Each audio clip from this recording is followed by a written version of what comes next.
एक गैंग है जो उसकी भावनाएं तभी आहत होती हैं जब कोई हिंदू मोहल्ले में अगर कोई मुसलमान इक्का दुक्का कोई मुसलमान घर खरीद लेता है और यह आरोप लगाया जाता है कि उससे उनकी धार्मिक भावनाएं जो हैं वो आहत होंगी।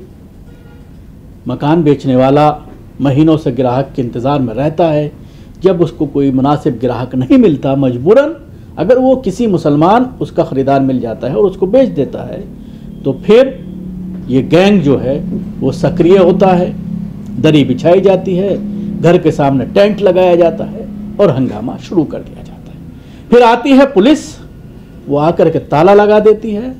आते हैं डीएम और एसडीएम और वो ये कहते हैं कि इसकी अब जांच होगी। क्या जांच होगी? मतलब अगर किसी मुसलमान ने किसी गैर मुस्लिम की प्रॉपर्टी खरीद ली है तो अब उस पर जांच बिठाई जाएगी, बजाय इसके कि कानून के हिसाब से फैसला किया जाए। हर किसी का हक है कि वो कोई भी प्रॉपर्टी अगर भारतीय नागरिक है तो भारत में प्रॉपर्टी खरीद सकता है।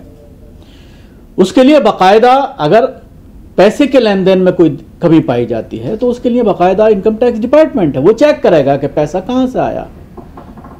जो सर्कल रेट है उसके हिसाब से बाकायदा स्टैंप ड्यूटी अदा की जाती है और वाइट मनी दिखाकर ही कोई प्रॉपर्टी खरीदी जा सकती है। जितना सर्कल रेट है उसको बैंक के जरिए ही पेमेंट की जाती है। तो उसी तरह से ये सारी प्रक्रियाएं उन मुसलमान खरीदारों के जरिए भी पूरी की जा रही हैं, लेकिन उसके बावजूद लगातार इस तरह के मामले सामने आ रहे हैं।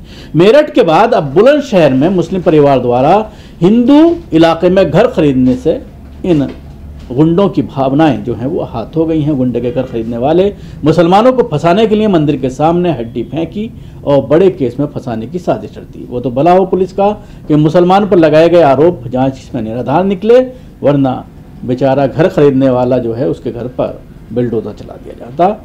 लेकिन इसके बावजूद जिसने उस हड्डी को फेंका था उस पर अभी तक कोई कार्रवाई नहीं की गई है। और उसके बाद आसपास के लोगों ने पलायन के पोस्टर लगा दिए हैं और बुलंदशहर जिला के खुर्जा में प्रदीप शर्मा अपना घर बेचकर नया प्लॉट खरीदना चाहते थे। 1 साल तक मोहल्ले में किसी व्यक्ति ने घर नहीं खरीदा। आखिरकार प्रदीप ने सलीम को मकान बेच दिया। अब पूरे मोहल्ले में पलायन के पोस्टर लगे हैं। इस पर क्या कहना है? बेचने वाले की बाइट सामने आई है। उसने ये कहा है कि मैंने बाकायदा रजिस्ट्री की है और उसके बावजूद मेरा परिवार अभी उसी घर में रह रहा है। सलीम के ख़रीदने के बाद भी मेरा परिवार रह रहा है, तो मैंने ये जो है अपनी प्रॉपर्टी सलीम को बेची है। सुनिए बेचने वाले की बाइट। मैं प्रदीप शर्मा हनुमान टीला मोहल्ले का रहने वाला हूं। मैंने एक मकान अपना वहां पर अपनी मर्जी से बेचा है। मैंने दूसरी कॉलोनी में एक प्लॉट खरीदा था जिसके लिए मुझे पैसे की आवश्यकता थी, तो इसलिए मैंने मोहल्ले में 1-1.25 साल से कह रखा था मुझे अपना मकान बेचना है, लेकिन कोई ग्राहक नहीं मिला तो मैंने ये मकान सलीम को बेच दिया। मेरा परिवार आज भी उस मकान में रह रहा है।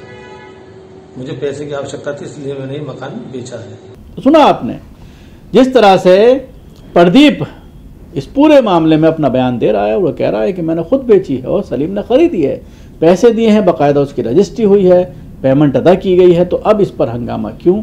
ये एक बड़ा सवाल है। आपने मेरठ में देखा था कि पुलिस ने वहाँ पर ताला लगा दिया और उसके बाद अब ज़बरदस्ती उस प्रॉपर्टी का कोई ग्राहक खरीदा जा रहा है, कोई हिंदू ग्राहक खरीदा जा रहा है ताकि उसको वापस किया जा सके।